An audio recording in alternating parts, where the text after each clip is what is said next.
Hey guys, Rees Media here, coming at you with another new video. So, today Apple has done something really interesting with the new iOS 18 update. It's been out for a while, but I've never been the type of person who jumped into beta updates to try to get ahead of the curve.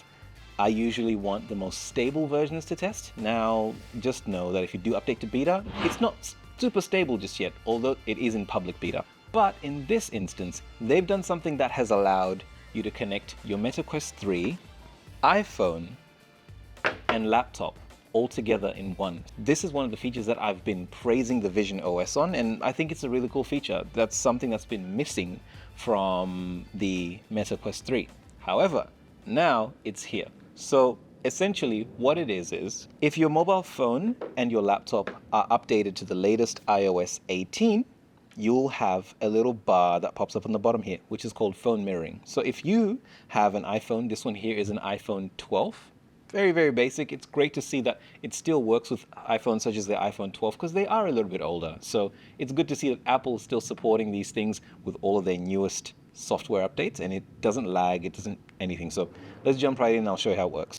So all you need to do is just make sure that your mobile phone is unlocked, have your Quest 3 headset ready, and just go onto your computer, click on iPhone mirroring. It will connect to the iPhone 12 and it'll say connection interrupted. Ensure the iPhone is near your Mac and turned on. So when I lock this and try again, voila, Right. We are now on the iPhone. We've got access to our messages, we've got access to a lot of things. I've got access to my apps, the App Store. So not now, we're not going to enable notifications. And essentially you just utilize it, or use it rather, as if you were using your phone, basically. The only thing that I've noticed here is that some gestures that you'd think would be intuitive, such as the swipe up, obviously still swipes up on your desktop. So you're controlling both devices in tandem. And so if you want to swipe home, you just click the little bottom bar here, and that takes you back home. And obviously you've got your software updates and all of the other things that you'd have or you'd want here. So you've got your shortcuts, home, Chrome. Let's actually just launch Chrome. Essentially we're going to jump into VR. You can probably see that I've got that battery pack that I said I was going to be getting very, very soon. A review is coming on that because these battery packs are interchangeable. You can actually have quite a few of them, which means that you no longer need to be tethered to power when you're using your Quest. And I am using the Globular Cluster VR comfort modifications, which are just magnetically connected to, there we are, to the facial interface, like so. And pretty much most of these things are really, really nice. The magnetic facial interface is so intuitive and so comfortable. So now the only thing really left to try is to see just how fluid it is when you are using your Oculus Quest 3 in VR and also using your mobile phone. Because one of the biggest things and issues that I've had has always been looking through the camera, trying to see my mobile phone, which is always a hard thing to do. So to save myself the trouble, thank you Apple for iOS 18, and let's jump right in. So now that we're in VR, it's great to see because all of these little tabs are now interchangeable. Thank you to Meta for the Vision Pro-like update. So you've got obviously the 1, 2, and 3 tabs that you can place this in the middle right here. But I'm just going to leave this floating around. I like them floating around. I don't really like having all these things everywhere. So, and I don't like them being grouped. I like them floating around so that no matter where I go in my environment, it's all still relative and all still available for me to see. So jumping into one of the apps that I love using, which is Meta Quest Remote Desktop, we're just going to jump into this MacBook Pro right here. We've got a couple that are here. As you can see, there's one of them that I use at home, one of them I use in the office, and one that I use on the go. Open system settings. This is not something I've had to do before, but anyway, you can see some of the other applications that I use there. Whenever I'm in this mode, I really, really like to dim my screen. But just for the sake of this video, because I'm also recording on this camera right over here, I won't dim my screen just so that you can all see what I'm seeing. But you can also see what I'm seeing because I'm recording on this headset. So if I want to do something, what I might do first and foremost is just expand the screen here so that people can see. So you can do that, guys. Just like the Vision Pro, you can actually just expand your screen, move your screen wherever you want, and it doesn't matter. You can do a lot of things. It's actually quite intuitive, and you can have the screen as large as you want, as well as multiple screens as well. So I just closed that by accident. Let me go back onto it. MetaQuest, remote display. It'll load up. Once it loads, we can expand our screen. We're going to make it, yeah, maybe even might make it slightly bigger. Yeah, maybe perhaps that's the maximum size. Okay, so we're going to come here, phone mirroring. It'll say connecting to iPhone 12. Perfect, now we are on our phone, guys.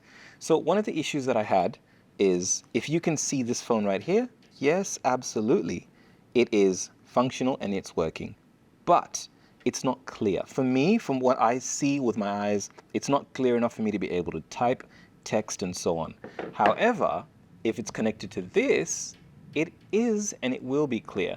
Now, I'm experiencing a little bit of lag. This is the first time I've actually experienced it. That's probably because I'm not only streaming to this, but then I'm also streaming wirelessly to this headset. So I can see, but essentially the point of this is that if you did need to use your phone on the fly, do something really quickly, you don't have to take off the headset. So if I needed to check an email, if I needed to go on YouTube, so let's quickly jump on Google.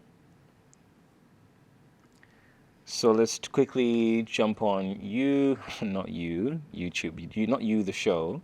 We're going to jump on YouTube. And you can see that so long as you have a solid internet connection, you're not going to have too many issues. This is something that I find to be really cool, because oftentimes when I'm spending a lot of time in VR and doing my work, I've got an issue.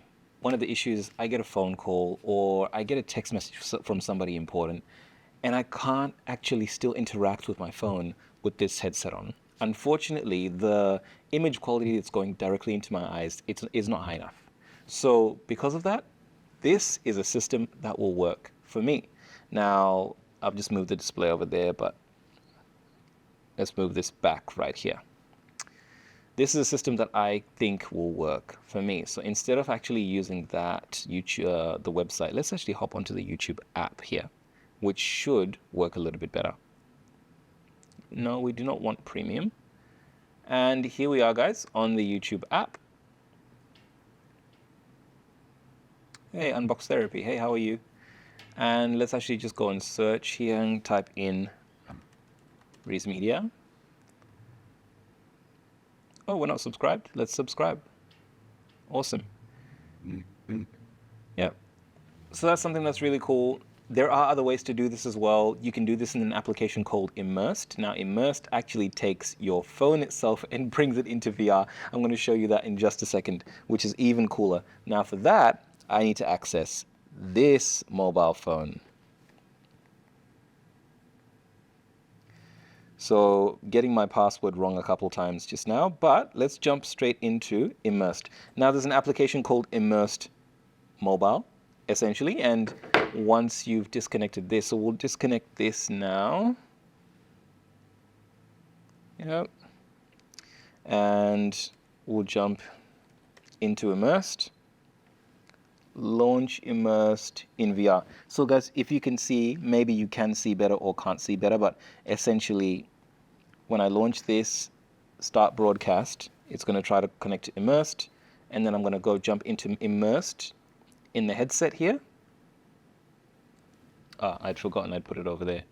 One of the best things that I've done for my Quest experience has been changing the head strap, as well as getting a little removable battery here, which is also sponsored by Globular Cluster VR. Now, jumping into this right here. Oh, my arms are a little bit funny, doing weird things. Jumping into this right here, we've got our iPhone that pops up, so we're actually going to launch straight into that, like so. And that should pop up somewhere in our environment, right there. Boom. So now we've got our iPhone that has shown up, and we're going to bring the menu back, and we're actually going to, not the menu, but we're going to jump into mixed reality. And the reason why we want to jump into mixed reality is so that we can see what's going on. So we've got our mobile phone there, which is unlocked here, and it's the same. The only issue with this version of everything, let's also open up our computer here, which needs to be unlocked. Can't forget to do that. Oh, this one. This is one.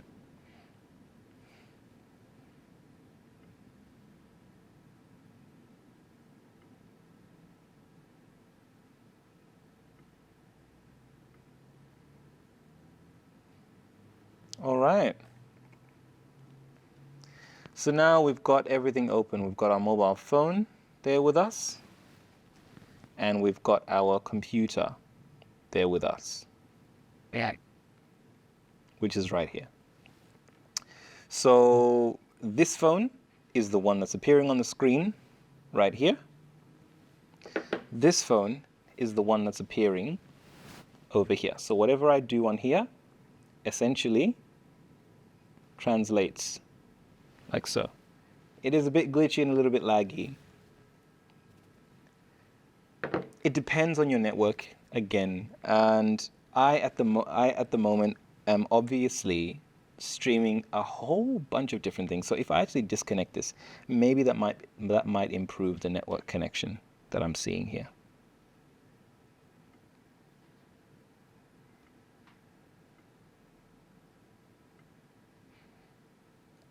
Okay, so the downsides to a lot of this technology, guys, is you are going to see some lag here and there. And if you're on a wireless network that's not gigabit internet or incredibly fast, you are going to see a couple of issues. Already I can see that I'm having a few issues, and it's not exactly translating information properly. You can see right there, we've got my car, which is parked, and it's been parked for 1 hour and 6 minutes. That's how long I've been here at the office. It's on 49%. So these are things that I appreciate being able to use. Now you can't actually interact with it. Here you can move this display around, but this is mostly if you just want to have the phone there and present for you to be able to see, because the honest truth is you can't see by looking here. I can't look at this and be able to see. Now, if you can see, now that we've disconnected the other iPhone, things are moving a little bit more fluidly. So I wouldn't recommend having more than one device connected at any given time, where I had 2 iPhones connected to this. So this one's iPhone 13 Pro Max. This one is an iPhone 12. So what's my verdict on this one? I think that Apple has done something quite unique, in my opinion. Of course, Android phones and Windows OS has been able to do something like this for quite a long time. However, the Apple ecosystem is quite large and vast, and we haven't been able to do this at all for such a long time. I also do use Windows, but I appreciate the simplicity of the Apple ecosystem because of how integrated it is to everything. So being able to now expand that integration to other devices through third-party applications or first-party applications like Apple's just done is amazing. And because people are spending a lot more time in VR, that is incredibly helpful, because again, these cameras are not high fidelity enough to be able to capture what we're trying to capture. If I could just look down at my phone and still be able to use it whilst having this on there, great, I'd have zero problems whatsoever. But because I can't do that, that's where this comes into play.